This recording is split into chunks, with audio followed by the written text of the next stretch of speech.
Ladies and gentlemen, welcome. The KISS Super League is the first ever esports league to feature professional cyclists. We've got 4 pro continental teams, 9 continental teams, and 2 teams from the Zwift community, which make up the 15 teams for the men's KISS Super League. Well, that's right, and round 1 kicks off right here in the heart of London, where we are hosted at the brilliant flagship Pillarello store. And you can't see this, but just behind us, warming up, is Team Wiggins Nicole. They are going to be battling it out in the world of Zwift right under this roof. As if that wasn't enough, their team founder, Sir Bradley Wiggins, is here to support the team. The atmosphere, it's fair to say, is electric. It is. The place is absolutely buzzing, but we've not only got the Nicole team, the Bradley Wiggins Nicole team here, we've got teams from Europe, America and Australia as well. We've got Cofidis from France, we've got the Israel Cycling Academy, we've got numerous teams here. Who else have we got? Yeah, we've got some great young talent in the field tonight, namely Dimension Data under 23 squad, British teams, Madison Genesis, the Canyon DHB powered by Bloor Homes, and you name for them as well, but a really wide open field.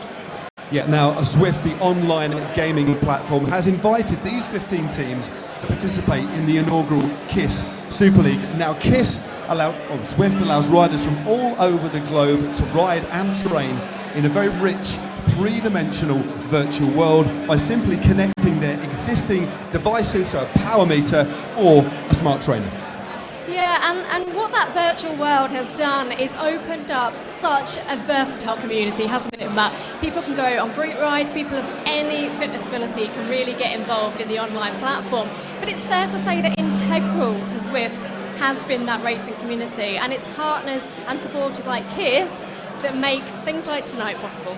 Yeah, now what is the KISS Super League all about? We've talked a little bit and shown a few of the teams that are going to be riding, but the KISS Super League, basically, in a traditional sense, is very much like an individual road race, but with a team focus. So it's like any normal stage race or one-day race, but the angle is towards the team. So, of course, the first rider across the line will win the race, but it's a team event. So each rider will score points as they cross the line, and the team that accumulates the most points on the night will win that race, and the team that accumulates the most points for the whole 10-race series will win the series.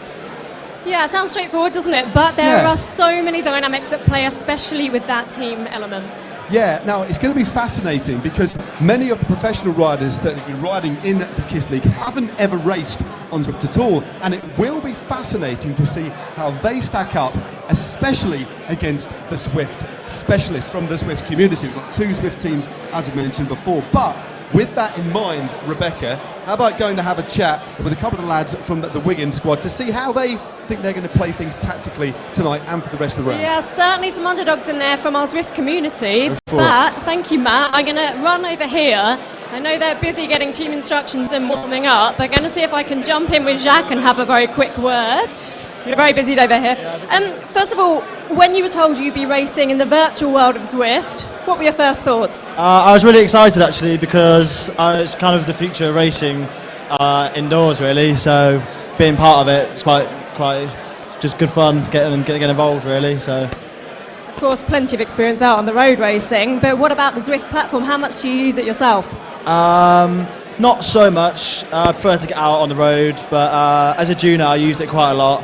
So I've got a good idea of what to do and the little tips. So yeah, it should be fun. Saw you in a little bit of a team huddle earlier. Any team tactics up your sleeve you can tell us about yet? Obviously full gas from the start, but I think we just stayed together in the centre of the peloton really, and just give it all on the climb at the end, I think. Plenty of pros there, but 2 teams from the Zwift community. Underdogs? Definitely.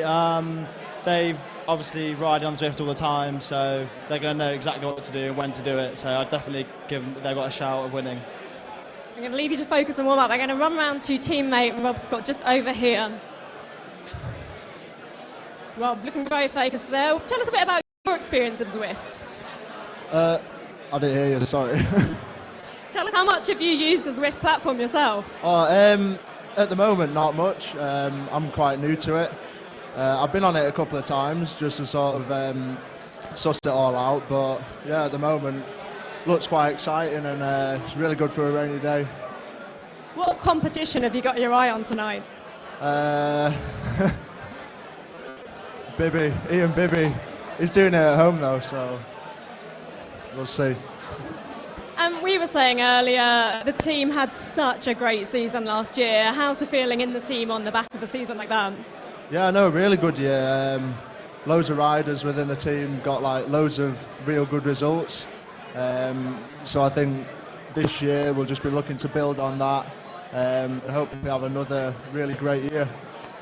And finally, before I let you focus on warming up, what are the tactics? What's the approach as a team?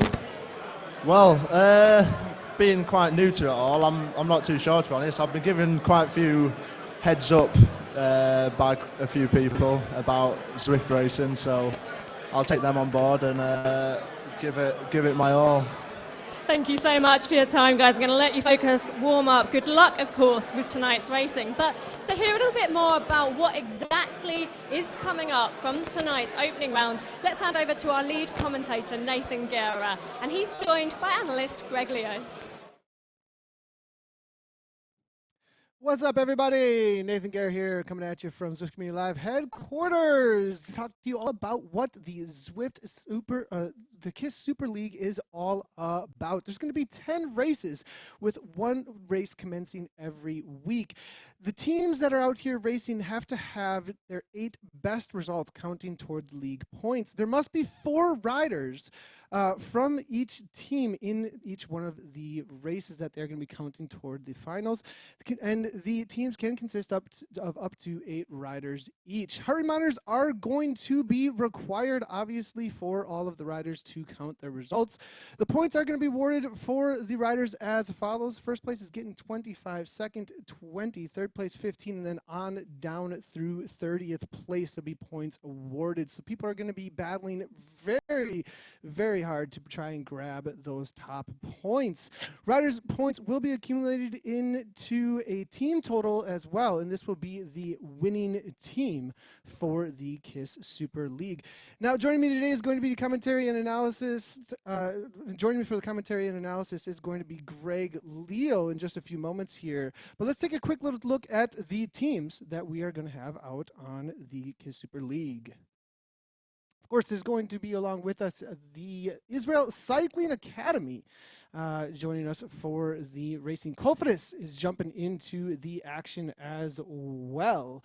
And then there's going to be SEG Racing Academy, followed up by, looks like Team Ribble is joining us as well.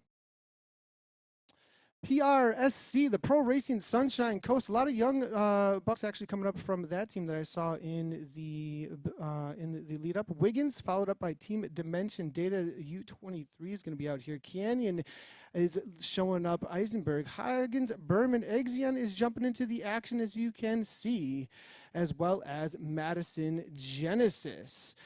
These look like there's a couple of national champions jumping in there as well. It looks like Hincappy is jumping out here, out on those BMCs you can see. And Oliver's Real Food Racing is jumping in amongst the 12 pro racing team. And of course, there's the community teams with the Zwift Community All-Stars jumping into the action. And then there's also the Zwift Academy Dream Team. So 2 teams that are jumping into this action that are also coming up from within the Zwift community, which is pretty awesome to see the way that Zwift is elevating those that are looking to make it into the pro ranks and take their cycling to the next level. From all over the world, connecting people online to jump into an opportunity to race in pro racing. Now we're seeing that becoming a reality now right in front of our eyes here with people who are coming from this, obviously, the Zwift Academy Dream Team, another genre of bringing people up into the pro ranks. Now, some of them being able to jump into racing online with professionals. And then we're, of course, looking at the Zwift Community All-Stars. A lot of racers we see racing week in and week out on Zwift Community Live broadcasts. A couple of Zwift national champions out there as well. Obviously, Adam Zimmerman and a few others jumping in there. It's going to be exciting to see how they match up against the pros. Now, to talk a little bit more about the teams and be joined now with Greg Liedl, our race analyst. Greg, let's chat about what's happening with the favorites out here. What do you think is going to be the people to be watching out for, especially with the course that we have happening today? Yeah, I mean, man, so much talent joining us in this race today. I mean, I think this is absolutely going to be the strongest race we've ever seen on Zwift. The most amazing gathering of cycling talent we've ever had. There's really two categories of riders here. We have the pros, obviously. Guys who have world-class power, but maybe are just joining into Zwift racing for the first time. You heard Rob Scott mention, he hasn't been racing on Zwift too much. I've got two people I'm really looking out from this category. Anthony Perez from the Confidence team, 27-year-old French rider, rode in his first Tour de France this year. And what caught my eye is his Stage 4 win at the Tour of Luxembourg, uphill sprint finish. That suggests to me, if he's on form right now, and he can hang with that group up our final climb today, he's going to have that punch to finish us off. So I'm watching out for Perez. But the guys in Europe, maybe they're not on form right now. One group of people we know are on form are the riders from the Southern Hemisphere. So there we're looking out for the Sunshine Boys, maybe the guys from Oliver's Racing. And one rider that sticks out to me from that group is Michael Potter, who is 21-year-old Aussie rider, riding for Sunshine. Just took second in the U23 Aussie Nationals and 8th in the time trial. But there's one rider who brings it all, brings the experience from Zwift racing and the world-class power. You heard Mr. Scott mention him already, and that's Ian Bibby. I believe we have a word from Ian himself. He's going to tell us a little about his preparation for this race. Ian Bibby, Madison Genesis for the KISS Super League. It's going to be a really good, tough 10 weeks. It's racing every Wednesday night. Teams of 4 for 10 weeks, so it's going to be hard racing. The first round finishes up a bit of a climb, which should hopefully suit us a bit better.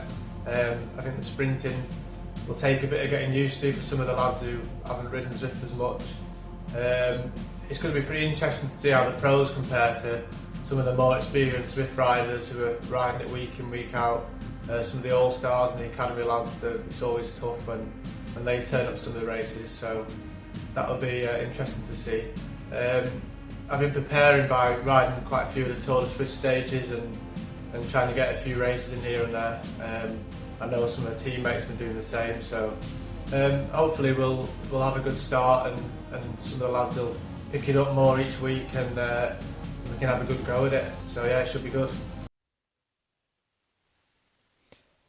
That was Ian Bibby. Man, Ian's really got it all for this race. I'm looking at dozens of Zwift race finishes for him.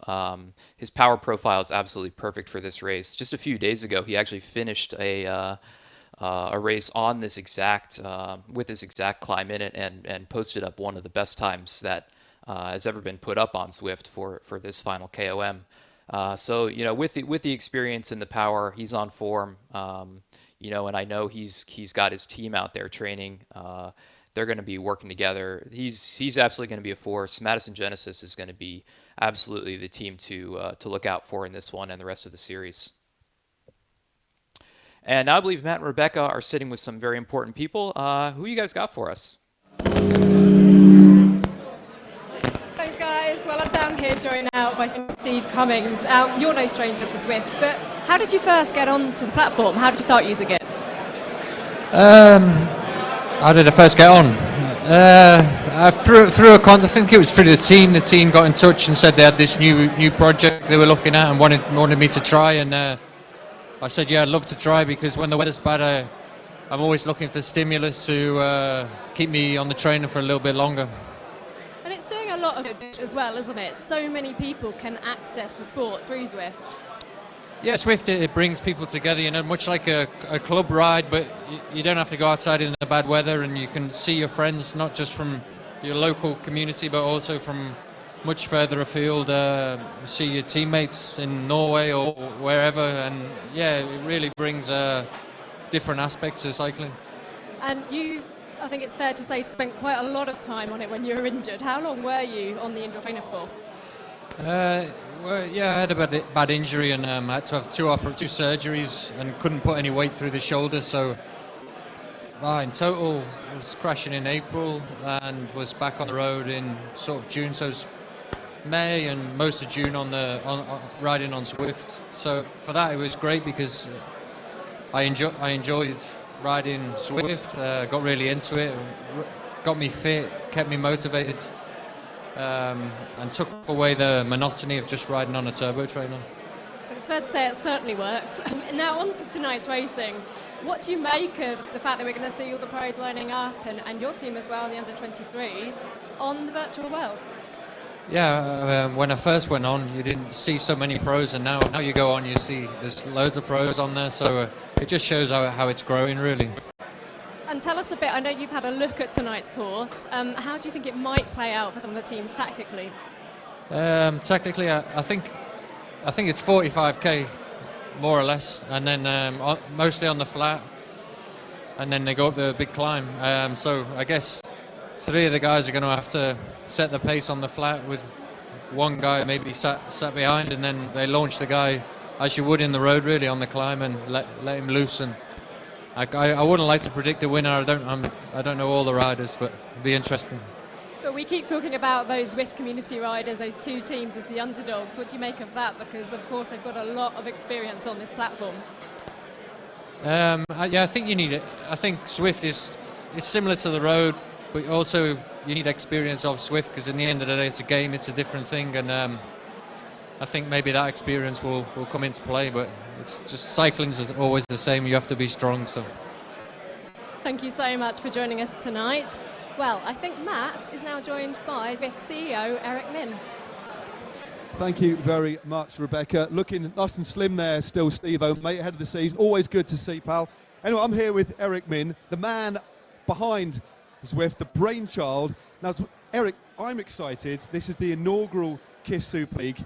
Now, you've been thinking about esports for a long time now. So what does it feel to be standing here on Regent Street and are just about to press that red button to launch this project? You must be absolutely stoked. I mean, this is the first time we're bringing professional cyclists to a digital platform. It's never been done before. So you take one of the oldest professional sports and innovate. That's super exciting for us. This is just a step, though. I mean, 2020 is exciting. We can't reveal everything yet, but this is a really important step to make cycling, big in esports and bring a whole new, hopefully younger audience to professional cycling, because Zwift isn't here to replace cycling, it's to augment it, to complement it, to help it grow, isn't it? We host about 300 events a day. So the amount of iteration we can have, the amount of experimentation, I think we have all of 2019 to create that esport product. That is what we're planning to do for 2020.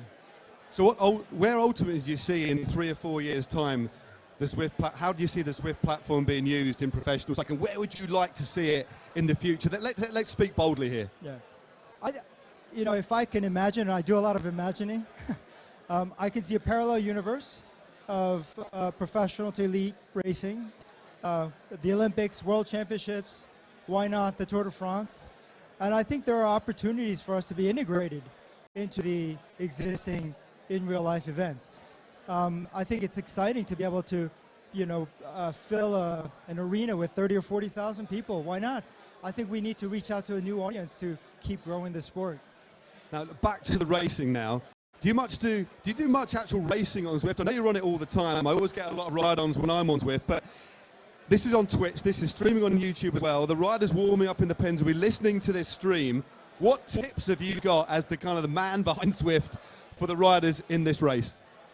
I don't know all the riders, but I do know Ian Beebe, and I know he and his teammates, John Mould, they've been training a lot, and they've been on the platform for a while. So my money's on the Madison team, because those guys, they know how to play the game. And it's not just about brute force, though, is it?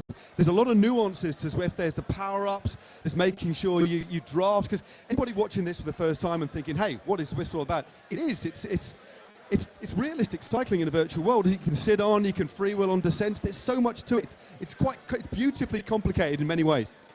I talk about 4 pillars. You have to have fitness, like any other athletic sport.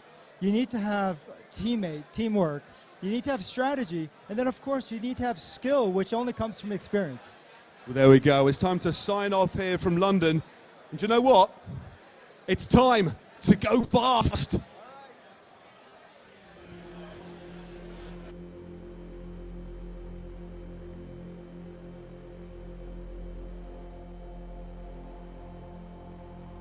And we've got round one of the KISS Super League is going to be underway in just about 7 minutes time. One lap of the Volcano After Party Climb. This is going to be the first time we've ever seen 12 pro teams and 2 community teams, making 14 teams in total, jumping out on course to race each other. This is getting super hyped. I've seen 15 riders currently in the pens right now with 7:30 to go to the start of this race. Unprecedented racing. Let's take a quick look at the course. Here's the Volcano After Party Climb course. They're going to be starting from the pens, obviously. The climb, though, itself is 3.8 kilometers in distance, 126 meters total elevation gain, and its max gradient 8.8 for sure. Definitely a climber's finish. They're going to be starting from the pens out on the piers of Watopia. It's going to be fast and fierce, big orange numbers as usual from the start. Like in other cycling genres, we can probably more akin to mountain biking or cyclocross for the start. Your watts better be huge coming out of those piers. They're going to head on over to Ocean Boulevard, as you can see, for the underwater tunnel. It's going to be a flatter section of the course, some speed going into the tunnel, but then riders might be able to escape just for a moment or two if the teams are working together as they head underneath the old Jarvis tree, as we like to call it in the community. They might be able to slip away, but the first place of pressure is most likely going to be this little 3% uphill gradient out of the underwater tunnel as they finish up Ocean Boulevard. If an escape group does get away, the next thing that's going to be challenging them is going to be the Italian village, followed up by the Sky the Squirrel Fountain.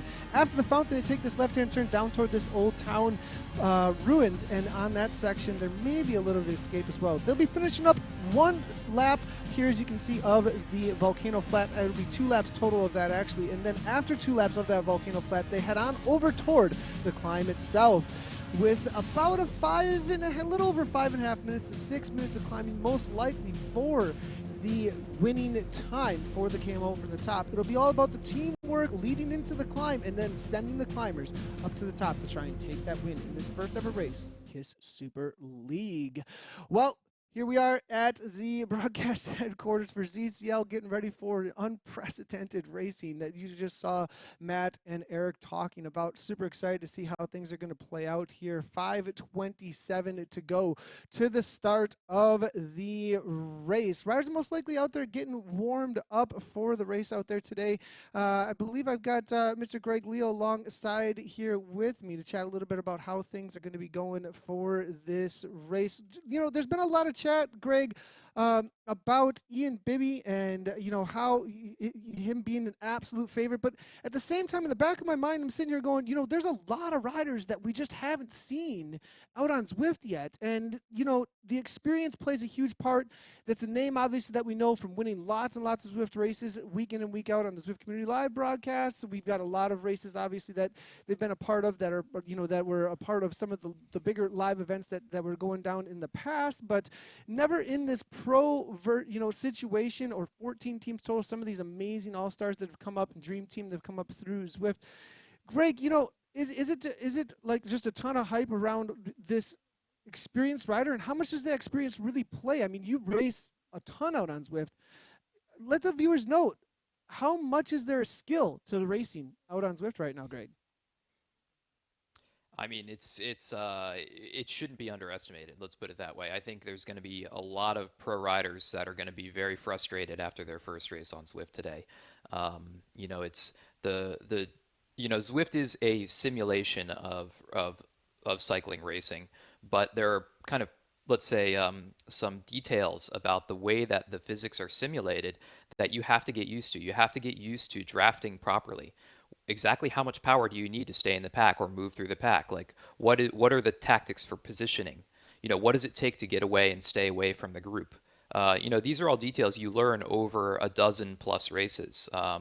You know, these guys are going to start picking things up after their first few. But you know, Ian Bibby with 67 races. You know, some of the Zwift All Stars with 100, 200. Casey Shum, I think, has over 400 races. They know every detail of all of these courses and of the drafting algorithm and how to use the power-ups. they're going to be able to get a long way, even if they don't have the same fitness as some of these pro riders. They're going to be able to get a long way on that experience, and I think that experience is not something to be underestimated, and that's why I think the Zwift specialists are gonna be key players in this race. Yeah, for sure. I think the specialists are watching out for them.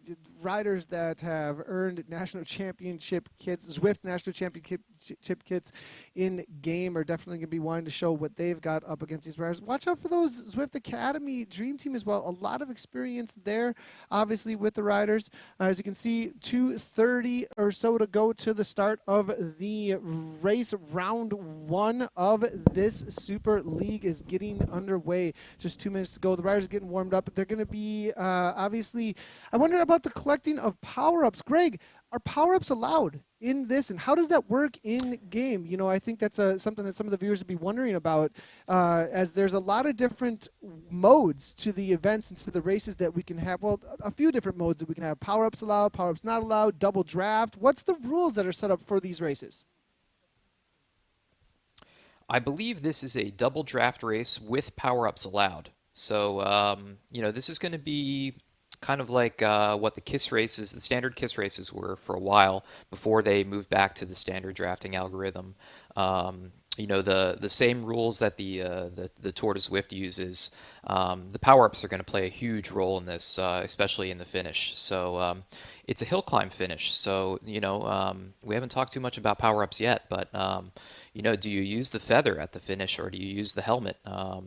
I don't. We'll have to see what the riders have in the finish, but definitely the double drafting algorithm is going to play a big role and is going to allow probably a bigger pack than usual to stick together on the Volcano KOM. So I think we'll see a pretty large pack coming.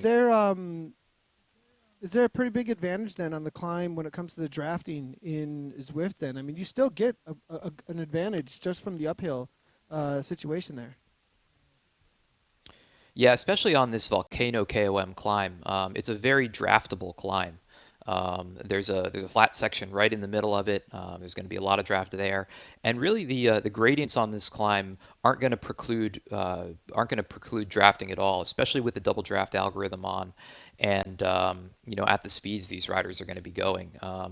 You probably don't want to be at the front of this pack for the entirety of the climb, and the finish of it is going to be a proper sprint. 15 seconds to go. We will have a proper sprint going on here. Will they be using that feather power up? Will they be using the arrow power up? 6 seconds, 5 seconds, and the riders are starting to ramp it up there, as you can see, and the quads are locking. The orange numbers are popping out on course now as we have the first ever KISS Super League pro racers racing each other out on Zwift for this Volcano After Party course now on Watopia. Who would have thought just 4 years ago out on Jarvis Island we're going to have now a live event like this with 55 racers in total jumping out on course. 9 watts per kilogram kicking off, as we can see here from the Dream Team rider coming out of Belgium here, Van Steenkist here now, as you can see. B. Andrews now making his way up toward the front coming out of New Zealand. Pierre Picati, All-Stars rider now there as well. 6.8 watts per kilogram from them. It's going to be interesting to see how they end up playing this out, Greg. As far as the tactics go, I would think that a lot of the riders are going to be looking to maybe keep a lot of their matches not burned up front. We'll have to see if anybody wants to really try and take the front end of this, race right from the get-go to try and break things apart. It's crazy. Look at the numbers already, though. 5 watts per kilogram or more, even out of the pens after these orange numbers have been thrown down. For those of you that are unfamiliar with Zwift and what the numbers on the screen are meaning here in front of you, on the right-hand side of the course, you can see the watts per kilogram that the riders are currently putting out, the country flag that they are from, as well as their name. Obviously, you can see in the upper right-hand corner what place that they are currently in as well amongst the 55 riders. Up in the upper right-hand corner, you can see the mini-map for where they are at, as well as the gradient for where the riders are at that time, as well as their wattages in the upper left-hand corner, their beats per minute for their heart rate. Currently, we can see B. Healy right now with 178 beats per minute, currently turning over 99 RPMs for that cadence. Up toward the front, though, we do have Connor Doon, actually, the Irish national champion, not wanting the climb, most likely, to take him down. 90-kilogram rider, absolutely demolishing the wattage here. 560 watts at 6, oh my gosh, at 6 watts per kilogram. This boy can throw down huge power, but as you can see, with the double draft and the reality of drafting in Zwift, the way that it works, you can obviously see that it is like in real life when you go on a downhill like that and really start to ramp up that wattage and that speed, the rest of the pack gets the advantage, and as it flattens out, all that speed comes right on around you from the pack here. So as you can see, Greg, what are you thinking here? I mean, you watch a lot of these all-stars, you watch the dream teams, I think, and as well as the racing week in and week out here. You know, what do you think the tactic is going to be here from those that are a little bit more experienced coming through this specifically this first section of course? Do you think we'll see anybody trying to make an attack here on this little uphill gradient leaving Ocean Boulevard? Yeah, you know, this is always a place that we start to see some red numbers. You know, I'm not sure it's ever like a planned attack coming out of here, because the planned attacks out of this tunnel just never work. I think it's almost the expectation that it's going to be hard that drives the riders to start to ramp up the power when we come out of this. In a moment, we're going to see the riders turn right. You can already see it coming up on the mini-map. The experienced riders are going to be moving towards the front. They expect this. But actually here, with some of the pro riders not knowing about this course, we might see some of the more experienced riders, maybe from Madison Genesis or the Zwift specialist teams, really ramp it here and keep the power on, and maybe just try to catch some of these riders who don't know this little spot by surprise. But I think we will start to see some red numbers as soon as we take this right-hand turn.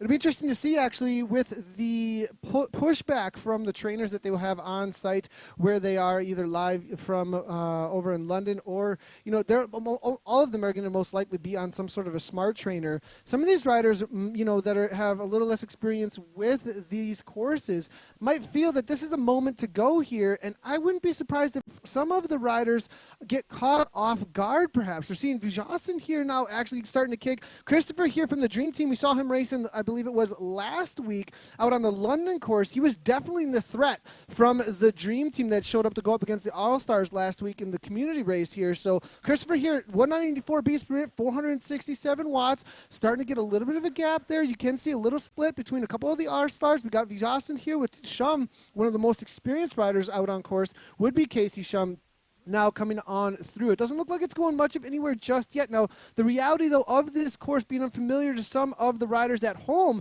they might get caught out here and not knowing the reality of how this pack will behave once there is a split. I mean, sometimes you don't worry too much about it in real life racing, but talk a little bit to that. If there's a split, Greg, how important is it to close that immediately, and how fast can that pack get away? Yeah, with you know, with the double draft algorithm, you know, the drafting has actually become a little bit more realistic in Zwift in some respects, and you know, I think we'll see some pack dynamics here if we get some splits that are like that. You don't want to wait. You know, if the pack is going quick, and you see a gap open up, you don't want to sit on that. You don't want to wait. You want to close that down immediately.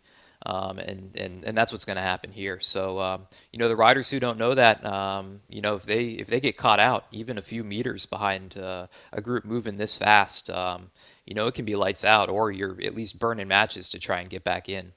So actually here, you know, they're going to kind of go up this little false flat. Right now, Greg, this is actually a situation of danger here right now for one of our favorites. We saw that Almeida was maybe going to be one of our climbers out there that could take down the win here, but 4 seconds off the back, trying to work together with Konachev as well as Mathis and Peak here, 5 seconds back from Mostov here. We've got a couple of these pro riders really caught out at this point, like we were saying, maybe not knowing how important it is to be in that draft. We're seeing the experience now coming into play amongst these riders here, and I think this might be said and done here at this point for a few of the riders. B. Andrews here now looks like off the back here, maybe with the drop up, we'll have to wait and see, but it looks like Dahlheim here, Davis, and then Mostov here, all trying to get back in no man's land. Is this going to come back together? I mean, they have to close this down now. We have some of the most crucial points on course. There's going to be this little S turn, as you can see in the mini map up in the upper right-hand corner. There's a false flat, 1% gradient now at this point, and being caught out with a 5-second gap. How incredibly difficult is that to close down? And the communication is going to be so key between the riders at this point to, maybe he's got some team members here. We're seeing Hagens-Berman here and Konachev here riding it looks like for Team Dimension Data, I believe. If a couple of those riders do have teammates up ahead, they could come back and assist them to get back in amongst the pack here. I mean, especially with Almeida here, this is a situation, I would think, where they want their climber involved. And if I'm not incorrect, that is their climber. Yeah, I mean, I think, I'm seeing teams putting some guys on the front right now. I saw the Irish national champion up there. I saw Drujan up there from the All-Stars.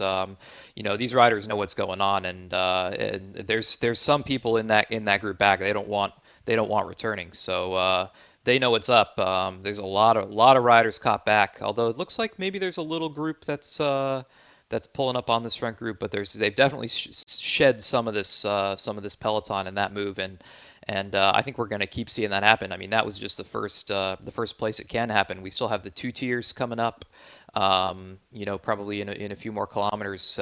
That's even more dangerous of a spot. If the riders don't know it's coming, they're going to head to where the volcano climb is and take a little right-hand turn, and they're going to go at it again. We're going to see those red numbers, and these groups get caught out again. It's just going to be happening all day long.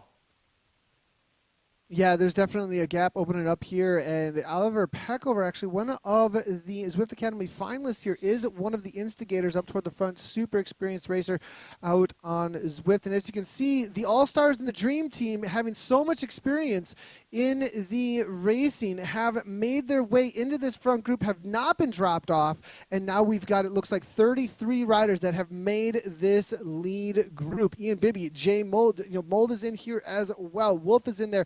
It looks like plenty of the favorites that we had spoken about, though, have been able to make it into this lead group. Hopper here coming from Team Ribble, it looks like, making his way up to the front, 520 watts.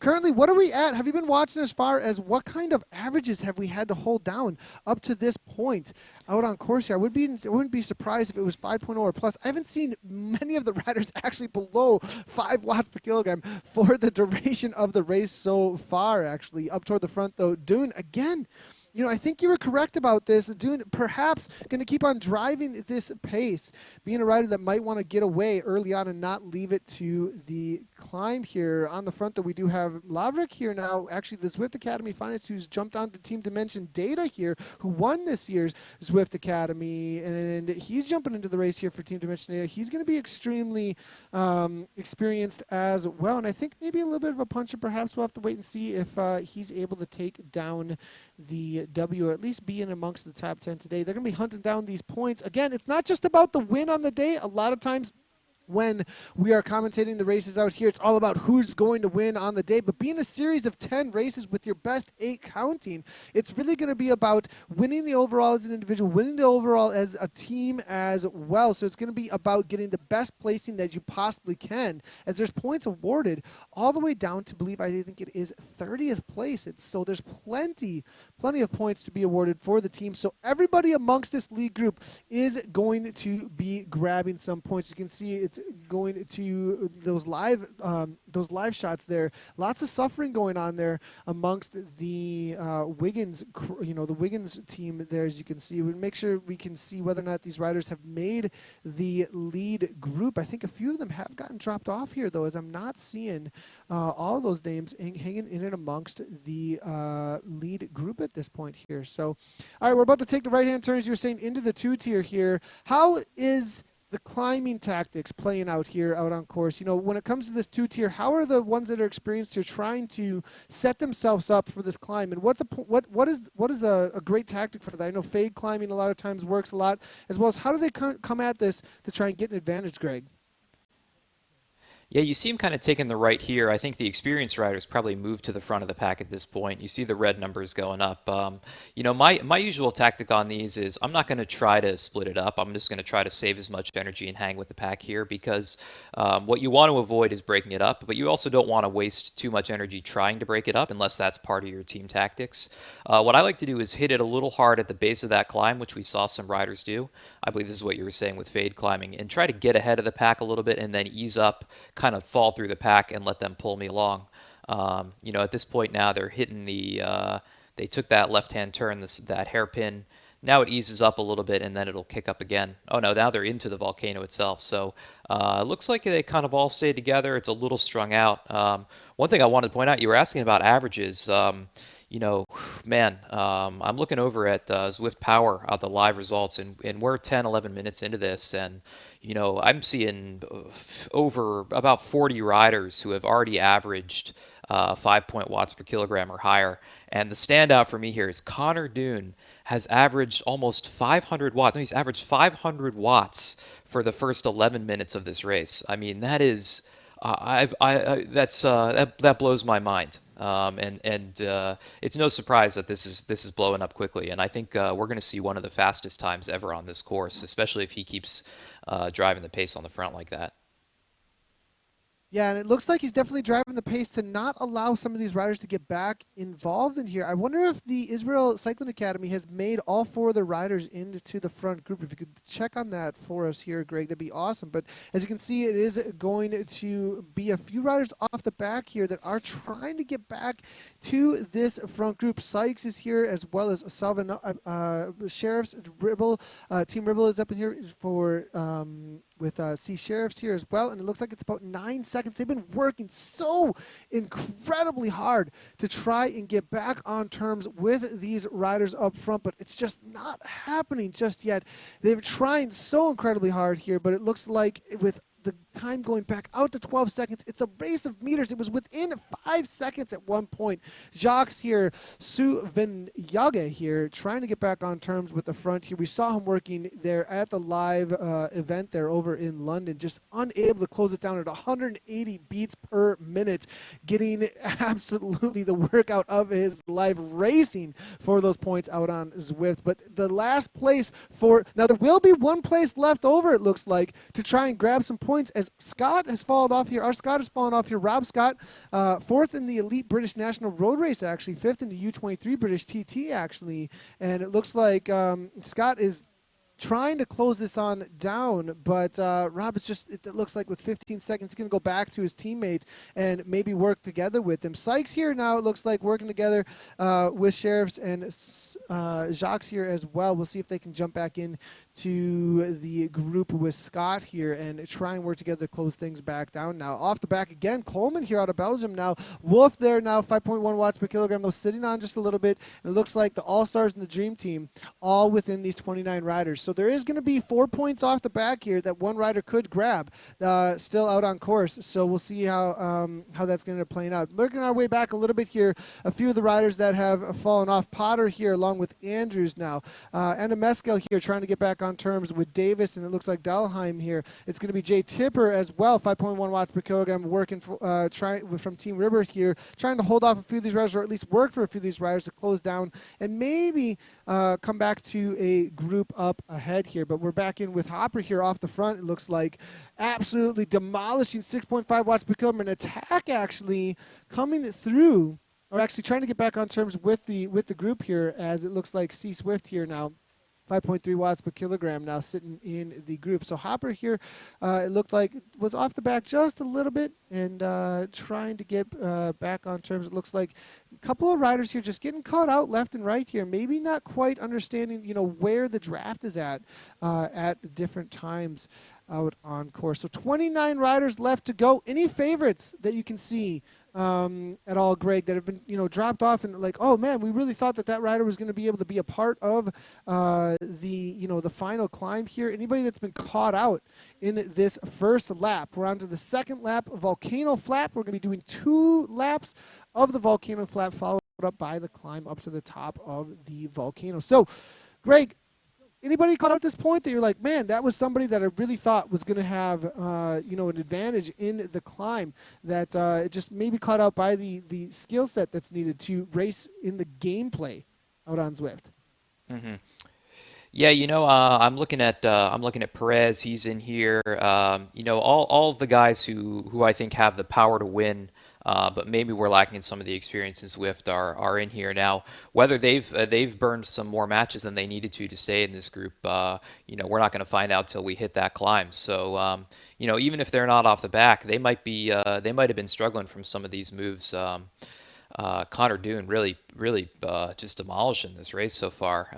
And what's interesting to me is I don't actually see any of his other teammates up here in the front group. So he might just be playing for a competitive role today. Looks like both of his two teammates that are in the race today were caught out by that move coming out of the tunnel. So. His power has settled down a little bit. He might just be settling in now. Man, but with the power he's put out, even a rider of his size, I think he could do well in this final climb. So, man, he's the real surprise for me so far. Really impressive riding.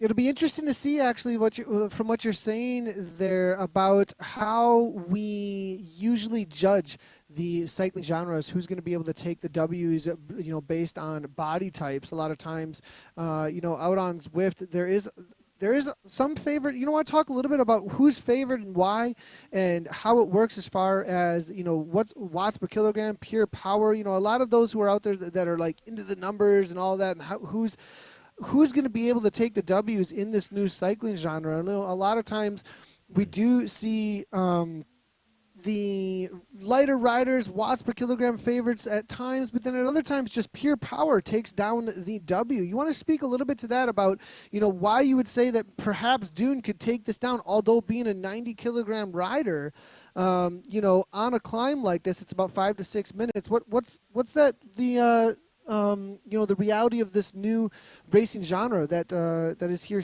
that somebody of that caliber and wattage, but still being a heavy rider, might be able to take this down? Yeah, I mean, it really just like real world cycling, just like outdoor cycling. There is a type of race for every body type. I mean, the race today is going to favor someone who's got power for roughly 5 minutes. A high 5-minute watt per kilogram, number. So what I'm going to be looking at when we get to that climb is someone who can put out something like 6.5 watts per kilogram for 5 minutes, but can also finish strong with a hard kick. And because this climb is draftable, like I mentioned before, that ability to do to have some power left at the end of a hard effort, to have kind of an uphill sprint is what I'm looking for. And one reason that I was looking at Perez's profile maybe for this stage, but Connor Dune, he had put out 5.5 watts per kilogram for the first 10 minutes of this race. Normally you think of bigger guys, 90 kilogram riders, they can put out huge raw watts, but the watt per kilogram numbers are not as impressive. But I mean, 5.5 watts per kilogram for 10 minutes. That's almost climber numbers. So with the raw power and the ability to climb, I'm sure he's burned most of his matches just blowing this thing up early. But he could have been a threat maybe if he had saved some of that.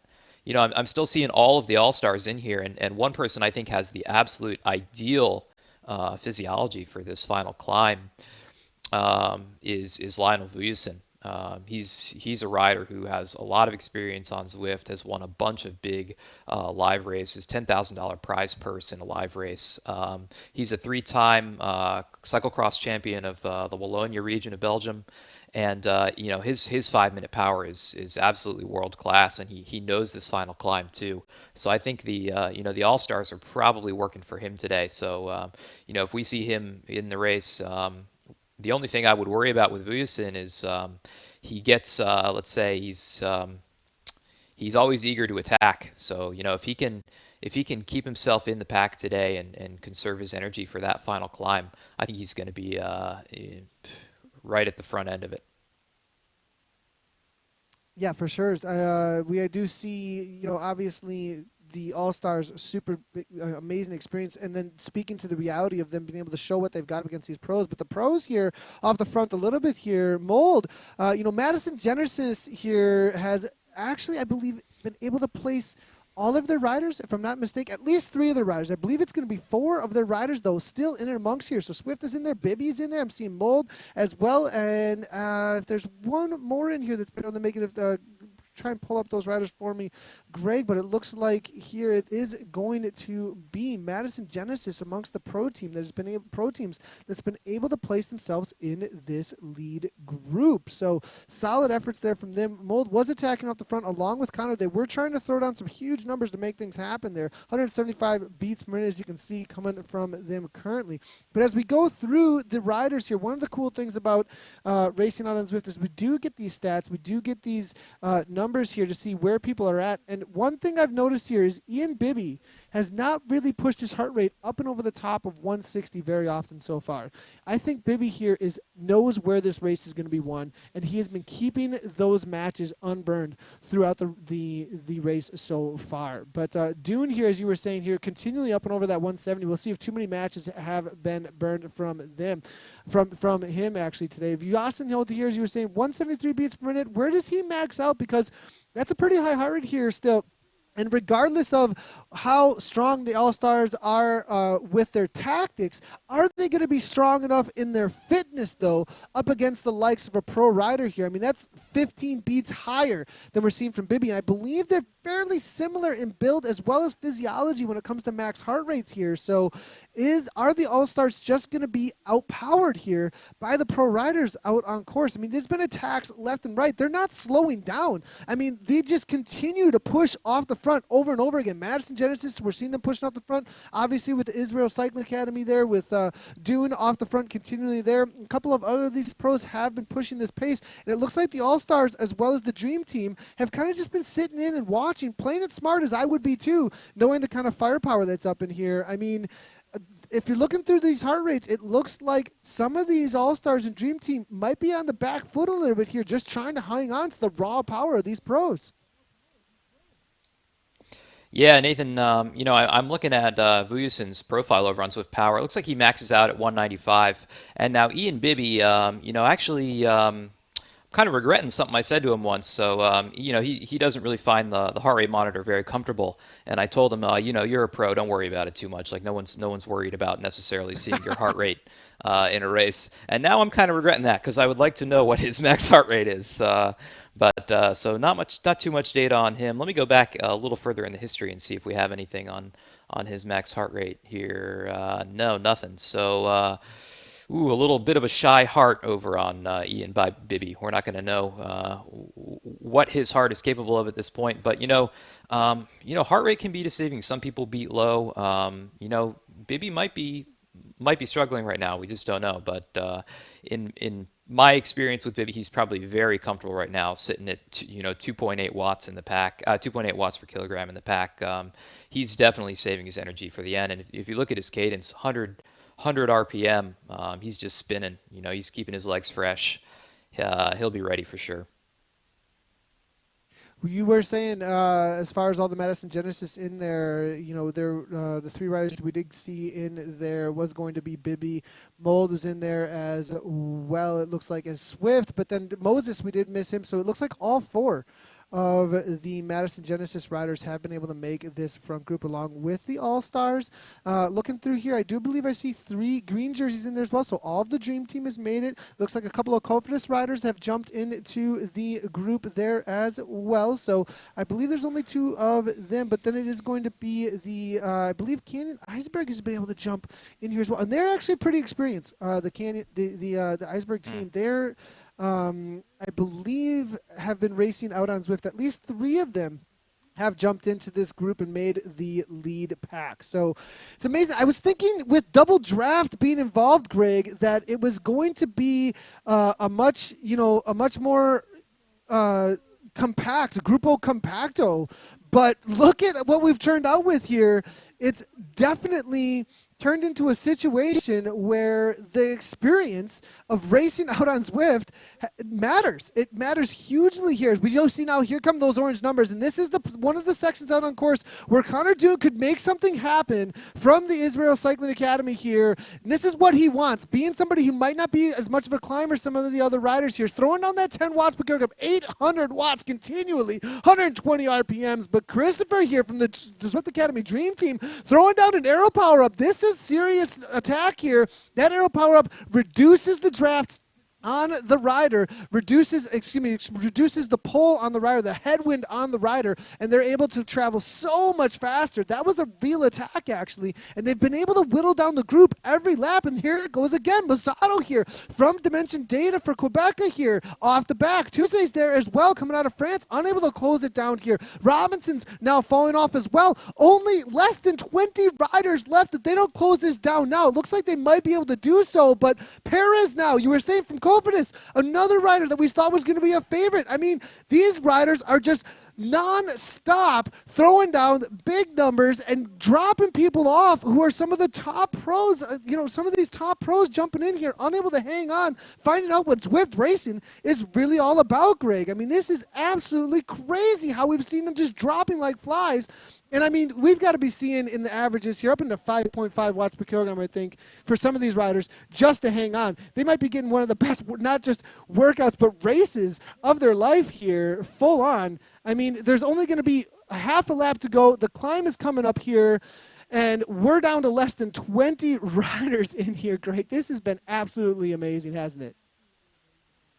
Oh, this is, and just to point out like how much experience can pay off. I'm looking at these big numbers. A lot of high, mid, even some high 5 watt per kilogram numbers on some of these pros.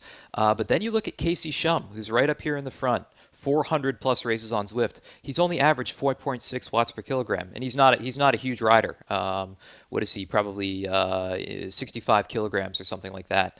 So just positioning has allowed him to save a lot of energy. I mean, almost a whole watt per kilogram less than some of these pro riders who have also just been sitting in the pack. And if you look at who was in the front of that group when they went up that 2-tier, it was Madison Genesis, it was the Dream Team, and it was the All-Stars, all right there, right behind, who was it? Maybe Ben Swift, who was pushing on the front. As soon as they took that turn, they were in the right position. They conserved energy on that 2-tier, and those guys who got caught out or were, a few meters off the back were burning matches. So, and this is the point where I think, some of these guys are going to be learning lessons. And maybe unfortunately for the Zwift specialists, it's only going to take a few times getting caught off the back a few meters like that and having to burn a match you didn't want to burn that you're going to learn your lesson about those points. But we will be on a different course each week. So, not only is it the experience of knowing the pack dynamics and knowing, how rider positioning works, but it's also the experience with the courses. The Dream Team, the All-Stars, they knew that 2-tier was coming up. Madison Genesis riders, they've ridden this Volcano Flat in the P race before, which is kind of one of the big community races. Ian Bibby, John Mould, I would see them all the time in the P race, which is often on this course on Volcano Flat. They know exactly when those points are coming. They know when they can rest. They know when they need to go, and they're the ones saving energy, and they're the ones who are turning this, reducing the size of this peloton each lap. Knowing exactly when to attack, having the experience with the courses. A lot of times when we're out, obviously when you're out going into any kind of real life races, there is the pre-ride. That's always been a thing, especially in the mountain biking or cyclocross world, as well as some of the road racing world. A lot of the pre-ride or the looking at what the course is coming up ahead. And these riders, as far as pre-rides go, they got plenty of them here. As we're looking at Tom Moses here from Madison Genesis, been sitting in pretty well, 158 beats per minute currently coming from him. 4.4 watts per kilogram, as you can see on the right-hand side of the course. I just want to give a quick shout-out to all the viewers out there. 2,247 currently watching over on YouTube. We see almost 1,000 viewers right now over on Facebook, about 200, almost 200 hanging out on Twitch, as well as some viewership hanging out over on Mixer as well with 47. Absolutely amazing. All the viewers that showed up there. If you are just tuning in for the first time, make sure to hit that follow button, because we've got 10 weeks of racing with pro riders and the likes of these professional teams. As you see Connor doing on the front here, pushing these kinds of numbers. You want to see them week in and week out in the KISS Super League. Hit that follow button. Turn on your live notifications so you know anytime that we do go live for these races for the next 10 weeks. Lots more announcements, obviously, on the way about all of this, but it's pretty exciting as we head into the last half a lap to go here, and we've got, I believe, about 20, let's check here real quick. It's going to be 22, 23-ish riders left over. 23 riders left in this pack. As you can see, quite a few have been dropped off already. We started with 55 in the main pack, so it has not been a slow race at all. It's been absolutely bonkers from the get-go, attacking left and right. But as you said just a few seconds ago, Greg, you were talking about attacking at the right times. And I have a feeling that a lot of these riders that are inexperienced, they don't have that pre-ride in. They don't have 400 Zwift races like some of these all-stars do. Zhujian and Casey Shum, Pierre Ficati, as you're seeing here, Oliver Parkover. You know, these riders from the Dream Team and the all-stars having these pre-rides, knowing when the most crucial times are to attack, have dropped off riders that perhaps were using matches at points in time in the race that they didn't understand what kind of how useful that wattage would be at that time. It's all about the timing, the usefulness at that point. Of course, you know, if I go out and do a pre-ride on a course, in a cyclocross course or mountain bike course, I know where the sections are that I can put the hammer down. I know where the sections are that I can put everybody into a spot about it. Really, where the most value will come out of that match being burned. Most value will come out of that 6, 7, 8 watts per kilogram. Whereas there's other sections where it's just a waste. Somebody's just going to be sitting on my wheel, and I have a feeling a few of these riders may be unfamiliar with that, might have wasted a few efforts, like you were saying, Greg. Yeah, absolutely. You know, and I think the main reason that happens, especially on Zwift, is you don't get the same biofeedback. Maybe biofeedback's not the word. You don't get the same feedback that you get outside.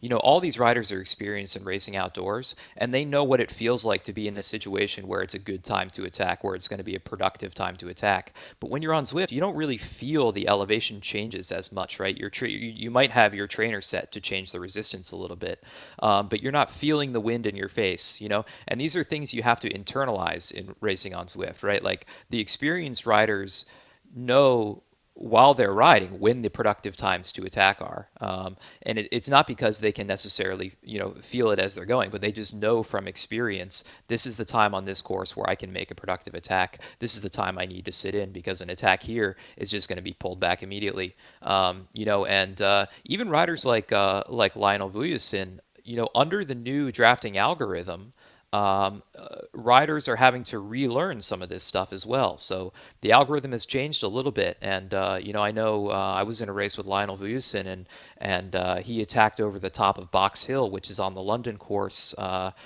you know, and we were all surprised how quickly the gap closed to him up front. And so, you know, even the experienced riders are sort of relearning some of this stuff day to day as we race under the new algorithms. But I'm actually seeing Connor Dune off the back here. Maybe finally burned himself out. You were talking about the reality of the timing and the 3% uphill gradient out of Ocean Boulevard, you know, coming out of that underwater tunnel. That is the section to attack. And he put down 7 watts per kilogram. He took 7 watts per kilogram to try and get away. He had a 3-second gap, but that got eaten up like nothing.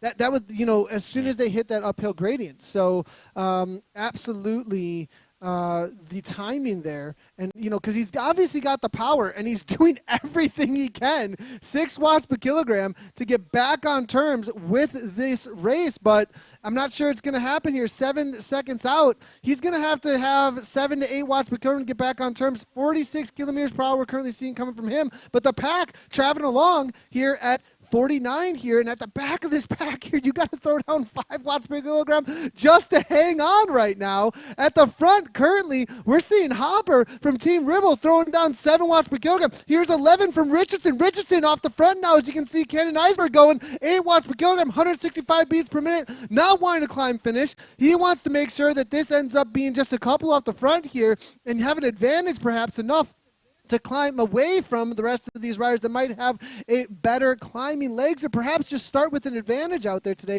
But here comes another attack. It's left and right. The counter perhaps coming from Ovid here, a Patton, or maybe just closing things down and settling in for the final climb here. This is really heating up to be a crazy final climb, a KOM finish here for the first ever pro racing, pro race KISS Super League out on course here. The Dream Team, the All-Stars, have made it into this final lead up into the lead pack at this point, but we've got plenty of pros left in here with Canyon Iceberg. Madison Genesis is still up in here, as we can see. We've seen a couple from Team Dimension. Data for Quebec still have made it in here. It looks like Israel Cycling Academy. Actually, we missed one rider from the Israel Cycling Academy that was able to make this lead group. I'll see if we can pull him up here. I believe it is going to be Ovid, actually, that is still in there. So that's a rider to be watching out for, perhaps, as we did miss it that he was able to make the group here. We thought it was only Connor that was in the lead group there, but it looks like it's the Israel Cycling Academy still in there as well. We got 10K to go. 10K to go. It's a 3.8 kilometer climb, so just a little under 7K to the actual start of the climb. They are going to take this left-hand turn in just a moment here, head on by the Scotty the Squirrel Fountain in just a moment, and then head down the S-turn, back again through the old ruins after the Italian village. But it is the right-hand turn. It's a little bit different now. The last two laps, the riders were expecting that 2-tier climb into the volcano. Now we're not climbing up the 2-tier. Now this time it's going to be a little bit different. We're going to be heading right and then into the volcano. It'll be a descent down the 2-tier, but halfway down they're going to take a left-hand turn into the climb, and that's when the 6 minutes or so of suffering actually begins. That's when the riders are going to be trying to position themselves perfectly for those gradients. Now, how is this climb going to go, Greg? You were talking a little bit before the race about the gradients. You were talking about how the gradients match up. 8.8% gradient, is what we're talking about there. But what is it going to be all about for the drafting, and how do you tactically climb the volcano climb? Because it sounds like there's a little bit more than just pure power to the top. There's a couple of places where undulations matter. Yeah, absolutely, Nathan. This is a really interesting climb. My prediction here for this group is they're going to finish this thing in probably just under 6 minutes, so probably right around 5:40, 5:45, 5:50, something like that. The interesting thing about this climb is it's kind of broken up into 2 spots, so it's about a 5-6 minute effort. We're going to see these guys doing it at 6 to 7 watts per kilogram probably at the front of the group. It's just winding around the volcano. The first little section is a little bit shorter, so it's about a 1 kilometer climb with maybe 5, 6, 7% gradients at that point, and then it levels out. So they'll actually cross through the volcano. So they cut through the volcano. It's a nice flat section, a lot of drafting to be done there, and then into the real finale of this thing. That's kind of just the preview of what's coming. The last kilometer and a half of this race is a little bit steeper than the first bit, and actually finishes with the highest gradients. So the highest gradients come right in the last, maybe 2-3 tenths of a kilometer, kicks up to 10%. Right up to the KOM banner, and that's the point where I think the winner of this race is really going to solidify the win is in those really high gradients, attacking there and holding it right to the finish. I think that's where we're going to see that sprint start. Right when that kicks up, we'll see them come around in the mini map. They'll wind around the volcano. You'll see the KOM banner coming. the riders will start to get nervous, and then once it kicks up, I think it's there's going to be some real fireworks there. We do have a little bit of a climb here. No, at this point, though, it does kick in about 5% gradient, 6% gradient, as you can see. A couple of little attacks taking place, and it looks like Bibby's well-positioned at only 158. I don't think they're going to be dropping too many people off, but it does look like the Dream Team, as well as the All-Stars, making the way to the front with Pierre Ficati. Christopher still up in there. It looks like John Mold there coming in from Madison Genesis there. It looks like up toward the front now. Currently sitting in 8th place. It is going to be Swift. See Swift in here as well. 5.3 watts per kilogram from him here from Madison Genesis. So Madison Genesis definitely positioned themselves very well, actually, and they seem like they've almost been training and like practicing and knowing this course with the way that they are positioning themselves in this race currently. Very well done to those riders actually so far. Obviously some experience coming from them, and it looks like it's they're about to be exiting the volcano in just a moment here. They'll be taking a left-hand turn in just a moment onto that volcano climb. And you were talking a little bit about that final kick, and my experience with this climb is the initial kick drops off anybody who's already at their limit. Somebody who's already up in the threshold. Next thing you know, you've got this initial kick, and it's just too much to handle, and goodbye, see you later, pack. You're way over what I can handle. But then a lot of times you do see a situation where, and then about halfway through the climbs, you start getting those undulations where people can start drafting and stuff. But then there's always this break at this sharp point about 1/4 of the climb left to go, and you usually end up with about 5 riders or so. I'm predicting that we're going to have about 4, maybe 5 riders that make that final last 200 to 300 meters on that sharpest point of the climb. And that's where it is going to be, that sprint finish, climbing sprint finish, though, at the end. That's my prediction here. We're going to have about, because with how long this climb is, that 6-minute VO2 max effort, it's really going to be about a punchier climber.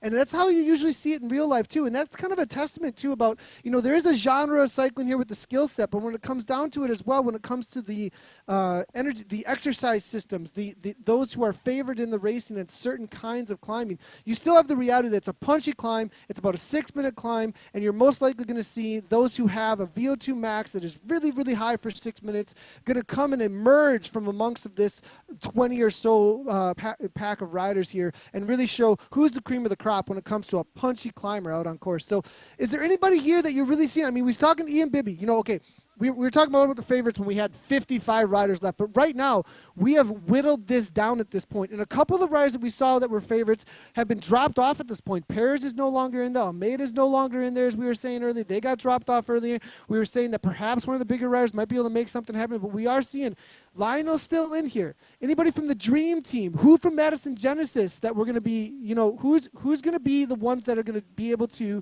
make it to the top here for that final 4 or 5. Do you got 4 or 5 riders here, Greg, that you'd really pick out amongst this pack that are going to make something happen? Yeah, what I'm looking at right now over on Zwift Power is kind of like the of the people who we have data on for 5 minutes. Who can do 6'4", 6'5", 6'6" for the duration of this climb. And those are, some of the All-Stars. Vujasin, we've already talked about, of course, Bibby, but also Drujan from the All-Stars, who we haven't mentioned.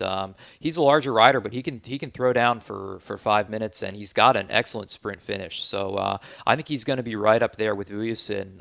So the All-Stars definitely have 2 cards to play at this point. Bragoveris from the Dream Team as well, 6.5. He's got a critical power of 6.5 for 5 minutes within the last 90 days. So he's going to be one who we haven't mentioned so far. He's probably got the experience to to have the power up saved up for that final kick. Those are probably 4 riders to look out for. But again, there's a lot of riders here that we just don't have data on them.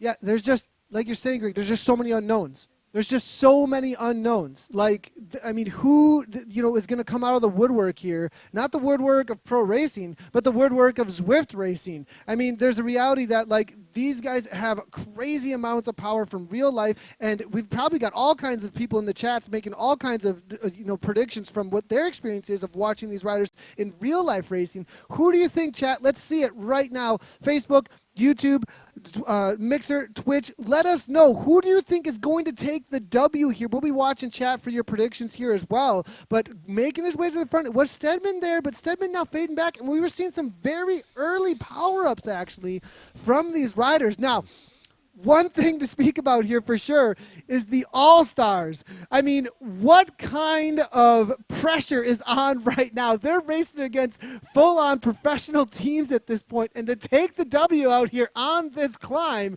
what kind of a day would that be for these riders? And they're most likely just shaking their boots a little bit. And it's just like in any kind of real-life race situation, when you come into these tense moments out on course, when you come in these final moments, your heart rate starts to rise a little bit. You start getting those butterflies in your stomach here, and that's definitely what these riders are experiencing right now. Now we're starting to see the drop-off, though. This is what I was talking about from the beginning of the climb. Laverick now falling off. It looks like Alex Patton there as well. Robinson's falling off a little while ago here now. It looks like Richardson here just trying to hang on. Stedman there as well from Canyon Iceberg still hanging in there. It looks like 2 riders able to make it here, but the cream of the crop, like we said, is starting to rise to the top here of this race. Pierre Picotti still in there. It looks like Guverste from the Dream Team out of South Africa here. Sobrero there as well from Team Dimension Data for Quebec. Madison Genesis, though, they have placed so many of the riders in here, and if they can just make it super difficult on the front, they might be a few more dropping off.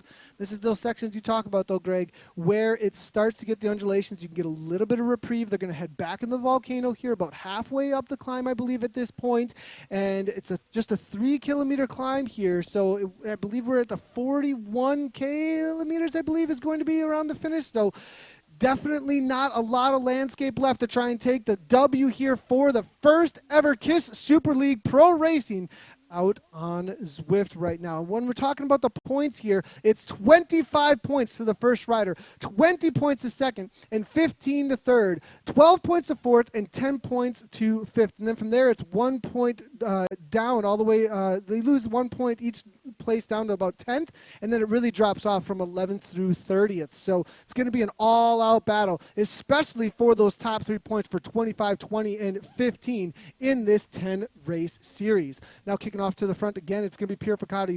Viossen's there as well. Lionel now. It looks like Bibby now starting to make his way to the front there. John Mold, though, really taking on the helm of this race. But there's Shum, and I think Shum is probably playing the domestique role a little bit here. Before we really get into the final kick here and get the hype going, though, what does the domestique do at this point? I mean, Casey, it looks like here is just kind of trying to keep things under reins and make it just fast enough that nobody can full-on attack, but perhaps at the same time, I mean, there's this kind of this balance, I think, with the way the domestique might ride this. Greg, you want to speak to that a little bit before we really get into the sprint?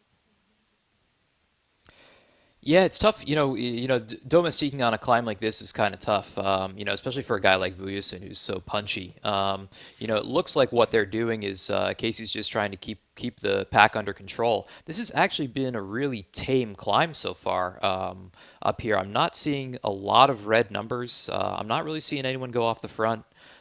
This hasn't really broken up at all. Maybe the All-Stars, maybe some of these Dream Team guys are just trying to keep it together, just trying to keep it tame. I know Vujasin has a big kick. I know Bibby has a big kick. So maybe you want the sprint finish at the end rather than having it try to split up. But domestiquing on a climb like this, it's all about who your star rider, your chosen rider's preference. And so I know they're in Discord chatting away right now. They know exactly how each other are feeling, and everyone knows exactly what Drujan and Vujasin want at this point. And so I'm sure Casey is just putting it all out there for his team.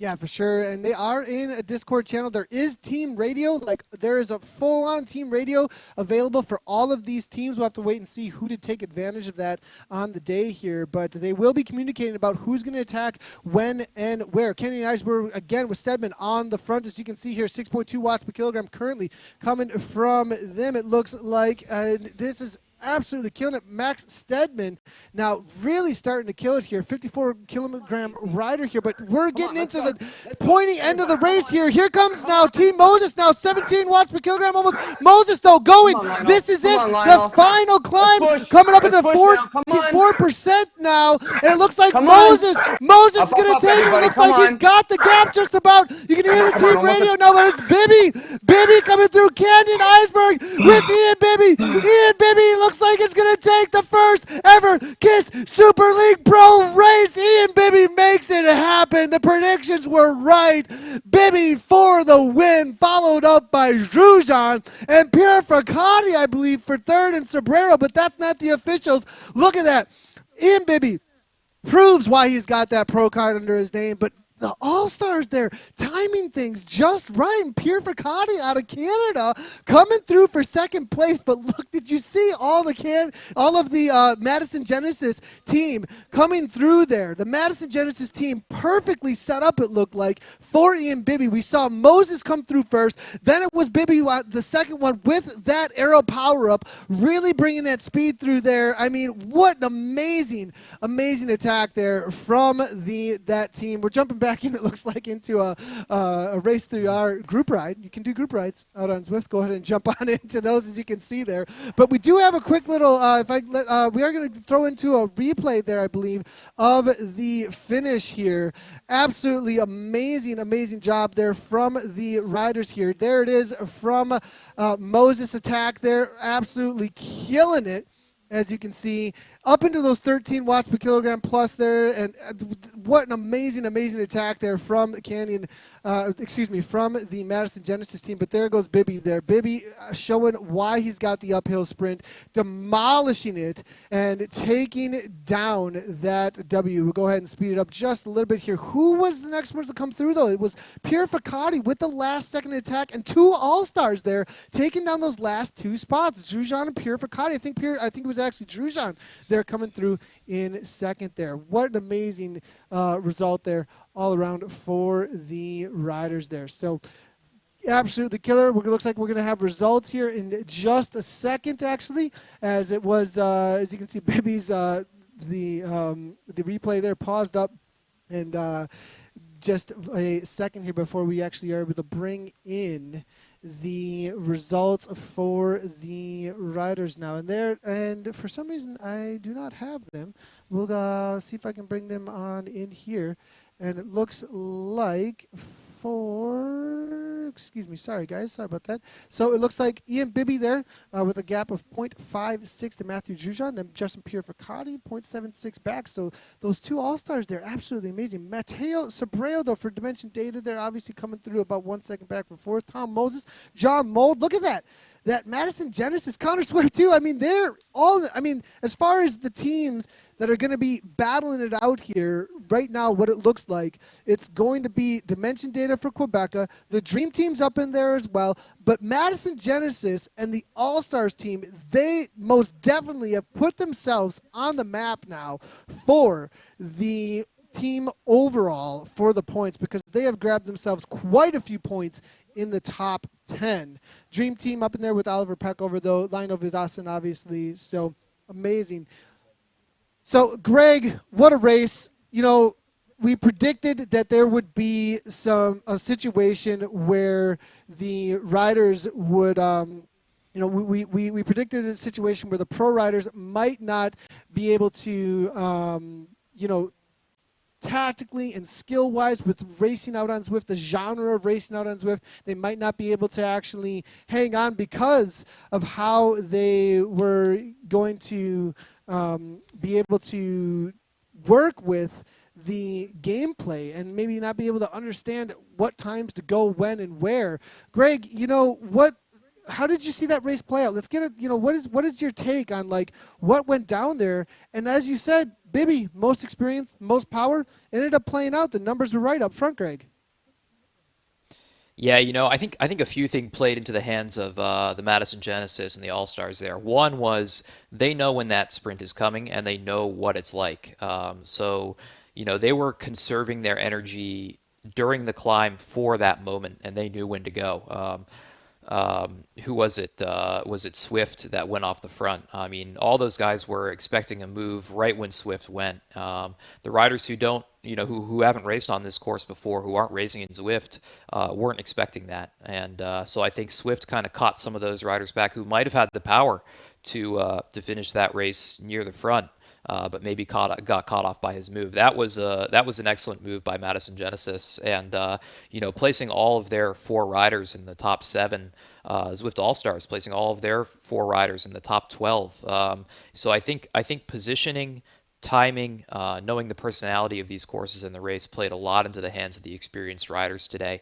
But also, something we didn't talk about too much was power up usage. And you look at the front of that race, all of those guys had the aero helmet. I think that's the right play on this course. Even though it's an uphill finish, the aero helmet lasts for 30 seconds, gives you that aero boost, whereas the feather lasts only 15 seconds and reduces your weight by a little bit. But at these speeds, the aero helmet is really king on that course, and all those riders had the experience to know that. Probably brought the aero helmet into the race and saved it for the whole thing. I didn't see Ian Bibby or anyone from the All-Stars use a power-up during the race at all. They were conserving that aero helmet until that exact moment where there were 30 seconds left in that climb, and they used it at just the right moment. So that went down for the experienced riders today. They picked up the points they needed to. That's what they had to do, because these other guys are gonna be learning Zwift, are gonna be learning esports racing as we go on, and the advantage that the Zwift specialists have, on Madison Genesis, on Zwift All Stars, and on the Dream Team is gonna that gap's gonna diminish as we move forward. So they made the progress they needed to today. Absolutely incredible finish there, really exciting. Yeah, as far as also the team results, I mean, there's definitely a couple teams that have done their homework. That's for sure. And obviously the All-Stars, also the Dream Team, they're going to have a lot of homework done, obviously. Zwift Academy, anybody who's been involved in that had to do some races in order to get into the finals of the Zwift Academy. But there's also the reality of the All-Stars being the most experienced racers out there.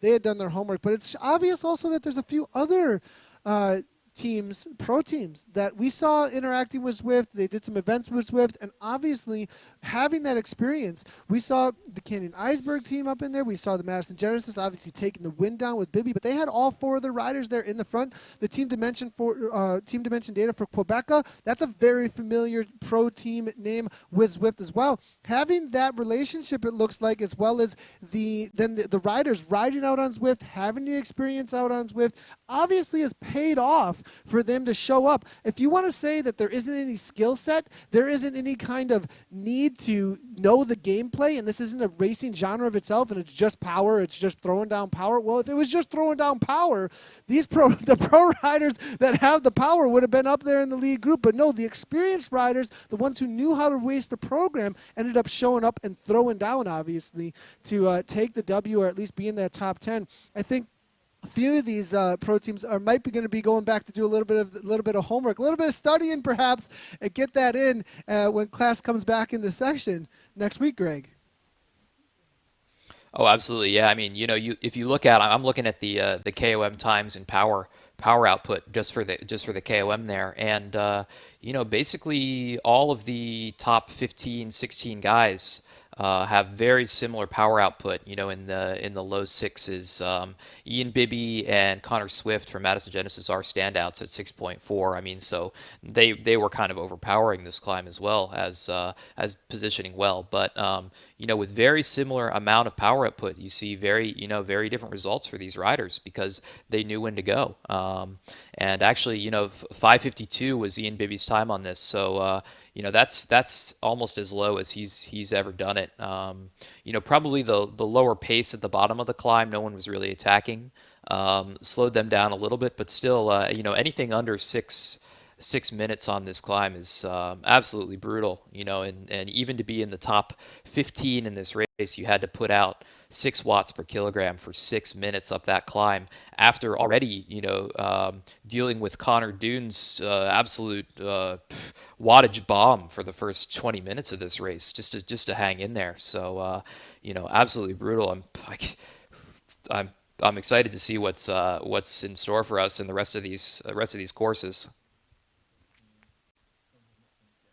So the whole idea of that wattage bazooka that Connor was throwing down, I think there might be some learning lessons as well about, we're still such early days here, and like the tactics about how a Zwift race plays out, right? I mean, there's the reality of when you watch a Tour de France stage, and you know that they're going to let somebody go, and then they're going to bring them back with the sprinter teams, the sprinting course, and there's these junctures within it. We don't even have that yet. As the stakes get higher and higher, and tactics start playing out, and you start showing up with these 4-man teams, 5-man, whatever, however many we end up allowing into the races and stuff like that, you're going to end up with different kinds of team tactics, I think, leading into these races. And you'll start having these different narratives for the races where you'll have specialists to make things more difficult or less difficult at different kinds of times. So it's going to be really interesting to see how these teams end up taking on these races and making them ones that they can win at the end of the day, because that's really what's going to be end up about. Okay, it looks like we're going to have the team results here for the points structure and how it ended up playing out for the day for this first round of the 10 races. So we're going to have 10 races total. Just so everybody knows, these are provisional results. Some riders are still out there riding, finishing up their race, but these are provisional results for the team standings for our 10 weeks of racing in the KISS Super League. Obviously, Madison Genesis with 4 riders in that top 10, 52 points down for them. Looks like Zwift Community All-Stars, though, showing that they can mix it up amongst the pros there with 49 points. Team Dimension data for Quebeca, U23, 28, as you can see there. 4th place is the Zwift Academy Dream Team. So both of the community teams here really showing up on the day, proving that the skills that are acquired by racing Zwift definitely are going to play a role amongst the pro peloton that's showing up here as well. Then we see Canyons out there as well with Confidus then showing up in 6th place. Pro Racing Sunshine Coast 7th. 8th place Ribble Pro Cycling. Hagen Berman, Axion followed up by Arapaho Resources, BMC. That's your top 10 or so, rounding it out. Still going to be changed up a little bit for that top 15 as riders do finish up, as I don't believe the top 30 have quite come across the line. We'll have to wait and see, but it's only out to 30th place, so I believe this will be pretty close to the final situation for the riders out in the series here. So looks like we're going to be heading back on over to London for the live launch event that took place there with the Wiggins team. Let's head on over to Rebecca and Matt Stevens to close us out here for the broadcast.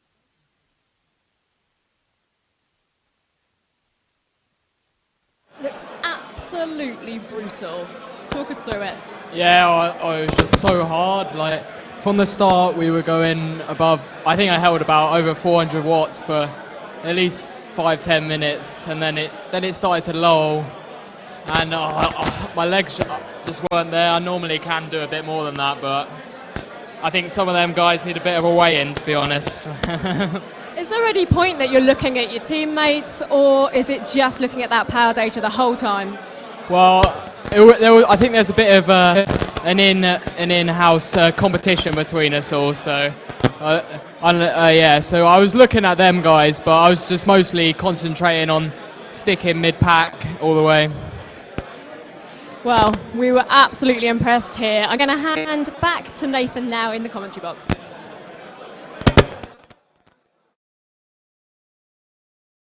It's pretty difficult day out there for some of the riders. I mean, a little bit of surprise, I think, almost, as to how things ended up playing out, how difficult Zwift racing actually is. It's not just what is it? We don't play cycling. I think that's how it goes, how the saying goes. But Greg, a little bit of predictions. I mean, obviously the race played out kind of how we thought it would. Also, at the same time, there were some new names that showed up on the day and really showed what kind of power they have. We're excited to see how they end up taking that power into the tactics that we see in Zwift racing. But how do you think things are going to play out here in the weeks to come? I mean, obviously some teams have shown up and shown us that they've, are here to throw down and they're not messing around, Greg. Yeah, absolutely. I mean, I think a lot of these guys are going to be going back to the drawing board after tonight, and they're going to start doing their homework. I think we're going to see more and more of these guys just out riding around on Zwift for the next week. I know I'm going to have my ride-on button handy when I see some of these riders out there, and I'll just tag along and see what they're up to. We've got we've got a little bit more data on what these guys can throw down right now. You know, it's not just about being you know, an experienced cyclist and having the power, but you know, you got to be on form for these races. You know, this isn't your usual winter training ride today. You know, this was probably among the more brutal indoor rides any of these guys have ever done. And so to be in that front group, not only do you have to be, you know, an experienced cyclist with some talent, but you know, also be on form. So you know, these guys are learning what it's going to take to win these races. And I think more and more each week we're going to see, like I said, that gap between the Zwift specialists and the rest of the pros is just going to narrow. So let's throw it back down to Matt over in London live. Who you got for us, Matt? Thanks very much indeed. I'm here with Jacques Sauvignarga of the Wiggins team. Now, I've just been having a bit of a chat to Jack before we came on air, as it were. First time he's ever raced on Zwift. He's been on Zwift before, but never raced. I mean, it's quite a different experience, isn't it? I mean, all of you here are riding full gas, but it's split up. You're kind of off the back for a bit, but just explain kind of how that went for you. Well, it was from the gun, it was full gas, so I wasn't expecting it to be as hard as it was at the start, but it got settled in a bit, and then when we started going through the volcano, it kicked up again, so just completely different to a road race, really. But yeah, the whole setup I think is really great, and definitely it's going to kick off and get a lot more popular. I mean, you clearly are a little bit of a disadvantage. I mean, obviously fitness plays into it, but you'd really have to know how to race Zwift. If you look at the riders in the top 10, you know, Tom Moses, John Mould, of course, Ian Bibby, these are riders that you know well, that have raced extensively on Zwift as well as out on the road. Do you think that the more races that you do on Zwift through these kind of rounds, that you're going to learn more and kind of there'll be a few kind of tips and hacks that'll definily help you? Yeah, 100%. Like those power-ups I've seen people use, and they make so much difference. Like you got to save them for the right moment, like that, like the lightweight one, save it for the climb, etc. So definitely, I think more racing you do on here, the more experience you get, the better you're going to be for sure. So how many rounds are you going to be doing? Obviously, there's teams of 8. You need to field 4. Do you know how many rounds you're going to be doing out of the 10? I don't know how many exactly, but I'm definitely doing some more. So I get a bit more experience. Hopefully, be up there at the front next time. I mean, you've still got a smile on your face. You've got lactic in your legs, but a smile on your face. That's what it's all about as well. Always have a smile on your face. Keep everyone happy. Nice one. Well, back to your little cubby hole, Nathan. There's a smile on the face from Jack, and I think we're going to see a lot more of this young man as the rounds progress. Back to you, mate. Thanks a lot, Matt. The ZCL cubby hole, I absolutely love it. Well, I think we got a little more than a cubby hole going on here now, but let's take a quick look at the final moments of the race and how the first round of the KISS Super League was won. The attack was on up and over the top of that 5-6, even the 7% gradient. There is the aero power-up coming from Tom Moses, but it was Ian Bibby, his teammate, that got the lead out from Tom Moses there. 13 watts per kilogram. Aero hats are being popped left and right. Matthew Drujan, though, from the All-Stars, coming up quickly, almost able to snatch it away from Bibby, but there was a big enough gap and a big enough kick from Ian Bibby to throw down. Pierre Ficati coming in for third there, followed up by Sobrero from the Team Dimension data. Moses able to hold on, it looks like, for that 4th or 5th place there to throw down some points for his rider. What an amazing race out there. Amazing, amazing race there coming from the first round of the KISS Super League. Pro racers and some of the community all-stars and dream team throwing down out on that volcano party. We're coming back at you for 9 more weeks of racing, so make sure to hit those follow buttons. Let's head on back over to Matt to close this on out. What a way to kick off the KISS Super League. What a night it's been, and how painful did that look? Well, yeah, I mean, we've seen a little bit of everything tonight. I mean, I cannot wait to see how things unfold for the next few rounds. We're going to be in for an absolute treat, especially as these riders that are inexperienced ones that gradually learn the ropes. It's going to become even more fascinating. Oh, it certainly is, and you just made such a good point there, because of course they're pros, but they're not all used to Zwift, and that is going to really unfold throughout the series. Indeed. Well, thank you very much for joining us. Make sure you join us next time, but for now, ride on.